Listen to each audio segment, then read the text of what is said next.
Hello students, welcome. आज हम आपके PG diploma course in counselling and family therapy का एक बहुत ही इंपॉर्टेंट टॉपिक शुरू कर रहे हैं, यूनिट 13 पार्ट 1। हम बात करेंगे families with pre school children, उनके पेरेंटिंग स्टाइल्स और उनका बच्चों पर क्या असर होता है। आप सब फ्यूचर फैमिली थेरेपिस्ट बनने वाले हैं, इसलिए ये समझना आपके लिए बहुत ज़रूरी है। चलिए शुरू करते हैं। सबसे पहले इस बात को समझना बहुत जरूरी है, एक बच्चे के लिए उसका परिवार सिर्फ उसकी दुनिया का एक हिस्सा नहीं होता, बल्कि वही उसकी पूरी दुनिया होती है। फैमिली ही उसका पहला स्कूल है जहां वो भाषा, वैल्यूज और रिश्ते बनाना सीखता है। आप कह सकते हैं कि ये वो जमीन है जहां उसके डेवलपमेंट के बीज सबसे पहले बोए जाते हैं। तो चलिए एक बहुत ही इंटरेस्टिंग कॉन्सेप्ट से शुरू करते हैं, the family as a system. इसका मतलब यह है कि एक परिवार अलग अलग इंडिपेंडेंट पार्ट्स वाली मशीन की तरह नहीं है। सोच के देखिए, ये एक झूमर की तरह है। अगर आप एक क्रिस्टल को भी हल्का सा छू लेंगे तो पूरा स्ट्रक्चर हिलने लगता है, राइट? फैमिलीज बिल्कुल ऐसे ही काम करती हैं। तो इसकी फॉर्मल डेफिनेशन ये है कि फैमिली एक कॉम्प्लेक्स सोशल सिस्टम है जहां हर मेंबर का बिहेवियर एक दूसरे से जुड़ा हुआ है और सब पर असर डालता है, चाहे डायरेक्टली या इनडायरेक्टली। और सबसे अहम बात यह है कि ये इन्फ्लुएंस वन वे नहीं होता। रिसर्चर्स इसे बाई डायरेक्शनल इन्फ्लुएंस कहते हैं। मतलब सिर्फ पेरेंट्स ही बच्चों को शेप नहीं करते, बच्चे भी लगातार अपने पेरेंट्स के बिहेवियर को शेप कर रहे होते हैं। तो सवाल ये उठता है कि पेरेंट्स बच्चों को इन्फ्लुएंस कैसे करते हैं? इसकी दो मेन थ्योरीज हैं। पहली है स्टेज सेटिंग थ्योरी। ये इनडायरेक्ट है। इसमें पेरेंट्स जानबूझकर बिहेवियर बदलने की कोशिश नहीं करते, बल्कि वो एक स्टेज सेट करते हैं, जैसे कि उनका आपस का रिश्ता कैसा है या घर का माहौल कैसा है। दूसरी है इंटरवेंशनिस्ट थ्योरी, जो कि डायरेक्ट है। ये तब होता है जब पेरेंट्स डिलिबरेटली इंटरवीन करते हैं, जैसे बच्चे को म्यूजिक क्लास में डालना या उनके खेलने का टाइम प्लान करना। ठीक है, अब आते हैं इस टॉपिक के सबसे प्रैक्टिकल और फैसिनेटिंग हिस्से पर, 4 मेन पेरेंटिंग स्टाइल्स। ये कोई अंदाज़ा नहीं है, बल्कि ये साइकोलॉजिस्ट डायना बाउमब्रेंड की रिसर्च पर बेस्ड है, और ये हमें फैमिली डायनामिक्स को समझने के लिए एक बहुत ही पावरफुल फ्रेमवर्क देता है। अच्छा, इन 4 स्टाइल्स को समझने के लिए हमें 2 इंपॉर्टेंट डायमेंशंस को देखना होगा। पहला है पेरेंटल रिस्पॉन्सिवनेस। इसको आप वार्मथ यानी प्यार और अपनापन समझ सकते हैं। ये बताता है कि पेरेंट्स अपने बच्चे की ज़रूरतों को लेकर कितने सपोर्टिव और एक्सेप्टिंग है। दूसरा है पेरेंटल डिमांडिंगनेस। ये कंट्रोल के बारे में है। मतलब पेरेंट्स कितने रूल्स, एक्सपेक्टेशंस और स्टैंडर्ड सेट करते हैं। अब देखिए, इस टेबल में सारी बात क्लियर हो जाती है। जब आप इन 2 डायमेंशंस को मिलाते हैं तो आपको 4 अलग अलग स्टाइल्स मिलते हैं। यहां देखिए, हाई डिमांडिंगनेस और हाई रिस्पॉन्सिवनेस मिलाकर बनता है अथॉरिटेटिव स्टाइल। हाई डिमांडिंगनेस लेकिन लो रिस्पॉन्सिवनेस से बनता है अथॉरिटेरियन। फिर लो डिमांडिंगनेस के साथ हाई रिस्पॉन्सिवनेस है परमिसिव स्टाइल। और आखिर में जब दोनों ही लो हों तो वो कहलाता है अनइन्वॉल्व्ड स्टाइल। तो सबसे पहले है अथॉरिटेटिव पेरेंटिंग। इसे अक्सर डिमांडिंगनेस और रिस्पॉन्सिवनेस का एक आइडियल बैलेंस माना जाता है। ऐसे पेरेंट्स क्लियर रूल्स बनाते हैं और उन्हें इन्फोर्स भी करते हैं, लेकिन वो साथ ही साथ बहुत वार्म होते हैं और अपने बच्चे की बात सुनते हैं। उनका अप्रोच डेमोक्रेटिक होता है, जिसमें बच्चे और पेरेंट दोनों के राइट्स की रिस्पेक्ट की जाती है। नेक्स्ट है अथॉरिटेरियन स्टाइल। ये डिमांडिंगनेस में हाई है लेकिन रिस्पॉन्सिवनेस में लो। इन पेरेंट्स के लिए सबसे जरूरी चीज है ओबीडियंस, यानी आज्ञा का पालन। ये बिकॉज आई सेड सो वाला अप्रोच है। यहां डिस्कशन या गिव एंड टेक के लिए कोई जगह नहीं होती। अगर बच्चा बात ना माने तो अक्सर फोर्स या पनिशमेंट का इस्तेमाल किया जाता है और फोकस सिर्फ पेरेंट की जरूरतों पर होता है। अब आते हैं तीसरे स्टाइल पर, परमिसिव पेरेंटिंग। यहां रिस्पॉन्सिवनेस बहुत हाई होती है। ये पेरेंट्स बहुत लविंग और एक्सेप्टिंग होते हैं, लेकिन डिमांडिंगनेस बहुत लो होती है। कोई खास डिमांड्स या कंट्रोल्स नहीं होते हैं। ऐसे पेरेंट्स अक्सर अपने बच्चों को इतनी आज़ादी दे देते हैं कि बच्चे वो बड़े बड़े डिसीजंस लेने लगते हैं जिनके लिए वो तैयार ही नहीं होते। और आखिरी स्टाइल है अनइन्वॉल्व्ड या नेग्लेक्टफुल। जैसे कि नाम से ही साफ है, इसमें डिमांडिंगनेस और रिस्पॉन्सिवनेस दोनों ही लो होते हैं। ये पेरेंट्स केयर गिविंग के लिए बहुत कम कमिटमेंट दिखाते हैं। अक्सर वो अपनी लाइफ के स्ट्रेसेस से इतने परेशान होते हैं कि उनके पास अपने बच्चों के लिए टाइम या एनर्जी ही नहीं बचती। और इसके एक्सट्रीम फॉर्म में ये नेग्लेक्ट बन जाता है, जो कि चाइल्ड मालट्रीटमेंट का एक रूप है। तो हमने इन 4 स्टाइल्स को समझ लिया, लेकिन सबसे जरूरी सवाल यह है कि इनका बच्चों पर आखिर असर क्या होता है। ये स्टाइल्स एक बच्चे के फ्यूचर को कैसे शेप करते हैं? चलिए देखते हैं। और ये जो कोड स्लाइड पर है ये इसके आउटकम को बिल्कुल साफ दिखाता है। अथॉरिटेटिव पेरेंटिंग से लगातार सबसे पॉजिटिव रिजल्ट्स जुड़े हुए हैं। ऐसे परिवारों के बच्चे सोशली ज्यादा कॉम्पिटेंट होते हैं, स्कूल में बेहतर परफॉर्म करते हैं, उनकी सोशल स्किल्स अच्छी होती हैं, सेल्फ स्टीम हाई होता है और उनमें डिप्रेशन के रेट्स भी कम पाए जाते हैं। रिसर्च बार बार इस स्टाइल को सबसे फायदेमंद बताती है। अब जरा दूसरे स्टाइल्स के नेगेटिव आउटकम्स को कंपेयर करते हैं। ऑथोरिटेरियन पेरेंटिंग से पले बड़े बच्चे अक्सर एंग्शियस, विथड्रॉन और नाखुश रहते हैं और उनकी सोशल स्किल्स भी कमजोर होती हैं। वहीं दूसरी तरफ परमिसिव पेरेंट्स के बच्चे इमैच्योर और रिबेलियस हो सकते हैं। उन्हें अक्सर अपने इम्पल्स कंट्रोल करने में मुश्किल होती है और वो जरूरत से ज्यादा डिमांडिंग हो सकते हैं। और सबसे चिंता की बात, जैसा कि आप एक्सपेक्ट कर सकते हैं, अनइन्वॉल्व्ड पेरेंटिंग का असर सबसे बुरा होता है। सोर्स मटेरियल इस कोड में बिल्कुल साफ कहता है, अनइन्वॉल्व्ड फैमिलीज के बच्चे हर डोमेन में बुरा परफॉर्म करते हैं।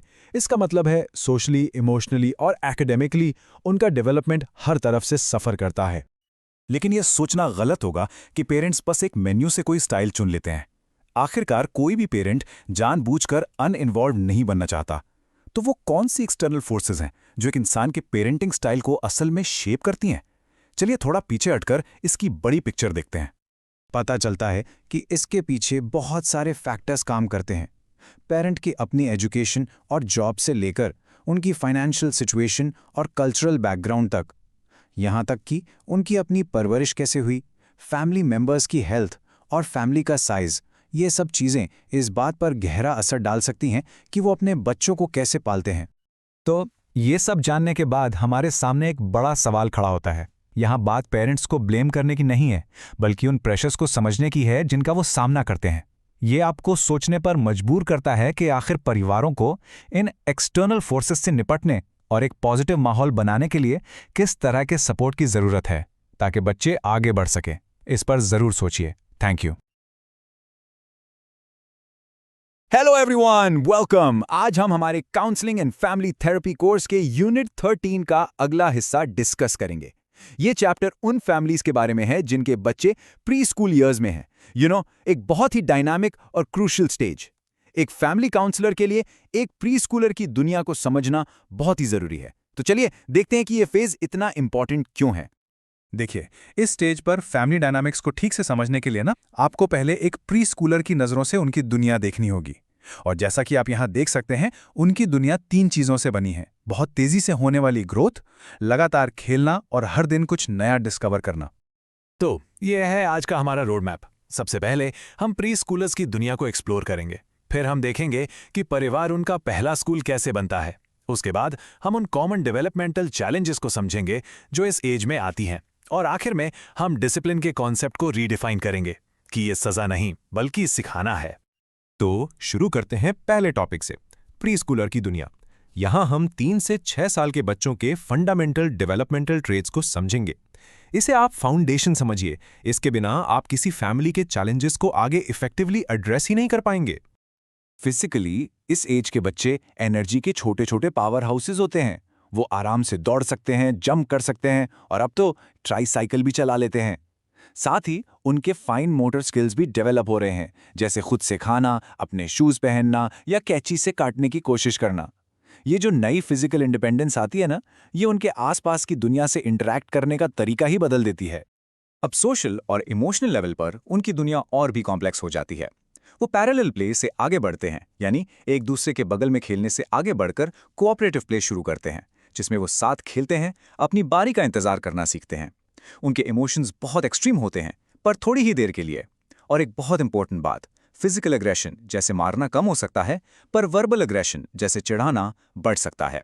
एक काउंसलर के तौर पर इस शिफ्ट को पहचानना आपके लिए बहुत जरूरी है। अब इस पीरियड की जो सबसे कमाल की बात है वो है उनकी लैंग्वेज डेवलपमेंट। इस उम्र तक एक बच्चे की वोकैबुलरी लगभग 2000 शब्दों तक पहुंच सकती है। ये सिर्फ ग्रोथ नहीं है, ये एक तरह का लैंग्वेज एक्सप्लोजन है। और उन्हीं 2000 शब्दों से वो 5 से 6 वर्ड्स के पूरे सेंटेंसेस बनाने लगते हैं। उनका दिमाग एक क्यूरियोसिटी मशीन बन जाता है जो हमेशा पूछता रहता है, कैसे और क्यों। ये सिर्फ शोर नहीं है, ये उनके सीखने का इंजन है। पेरेंट्स इन सवालों का जवाब कैसे देते हैं, ये उनकी कॉग्निटिव ग्रोथ के लिए बहुत ही क्रूशियल है। तो इस तेजी से डेवलप हो रहे बच्चे को ध्यान में रखते हुए चलिए अब हम अपना फोकस उनके प्राइमरी एनवायरनमेंट यानी परिवार पर लाते हैं। इन शुरुआती सालों में परिवार का रोल सिर्फ इम्पॉर्टेंट नहीं होता, वो सब कुछ होता है। हमारे सोर्स मटेरियल से ये कोट इस सेक्शन का पूरा सार है। परिवार बच्चों का पहला स्कूल है और माता पिता उनके पहले टीचर्स हैं। सोच के देखिए इस एक सेंटेंस में कितनी बड़ी जिम्मेदारी छिपी है। तो ये टीचिंग असल में होती कैसे? एक काउंसलर के नाते आप पेरेंट्स को कुछ प्रैक्टिकल चीजें सजेस्ट कर सकते हैं। रोज साथ में पढ़ना, एक फैमिली रूटीन बनाना, टीवी का इस्तेमाल समझदारी से करना, बच्चे की कोशिशों को सराहना और उनके स्कूल के टच में रहना। ये सिंपल लेकिन बहुत पावरफुल टूल्स हैं। तो इस स्टेज का सबसे बड़ा पर्सनालिटी हैजर्ड यानी सबसे बड़ा खतरा क्या है? वो है एक अनफेवरेबल सेल्फ कॉन्सेप्ट का डेवलप हो जाना। अगर फैमिली में हमेशा नेगेटिविटी और क्रिटिसिज्म हो तो बच्चा खुद को कमजोर या बुरा समझने लगता है, और एक बार ये सेल्फ कॉन्सेप्ट बन गया तो उसे बाद में बदलना बहुत बहुत मुश्किल हो जाता है। और ये हमें अपने तीसरे सेक्शन पर ले आता है, डेवलपमेंटल चैलेंजेस। यहाँ हम उन कॉमन बिहेवियरल इश्यूज के बारे में बात करेंगे जिनकी वजह से फैमिलीज अक्सर एक काउंसलर की मदद लेने आती हैं। इस लिस्ट को देखिए, जिद करना, मारना पीटना, बात काटना और खाने में नखरे करना। मैं आपको यकीन दिलाता हूं लगभग हर पेरेंट इन चीजों से डील करता है। ये डेवलपमेंट का नॉर्मल हिस्सा है। असली चैलेंज बिहेवियर खुद नहीं है बल्कि उसको हैंडल करने का तरीका है। तो अब एक सवाल आपके लिए, सोच के देखिए, एक पेरेंट आपके पास इन्हीं प्रॉब्लम्स के साथ आता है। एक फ्यूचर काउंसलर के तौर पर आप उन्हें इन बिहेवियर्स को हैंडल करने के लिए क्या सलाह देंगे? थोड़ा वक्त लीजिए, इस पर सोचिए। ओके, चलिए देखते हैं हमारा टेक्स्ट क्या रेकमेंड करता है।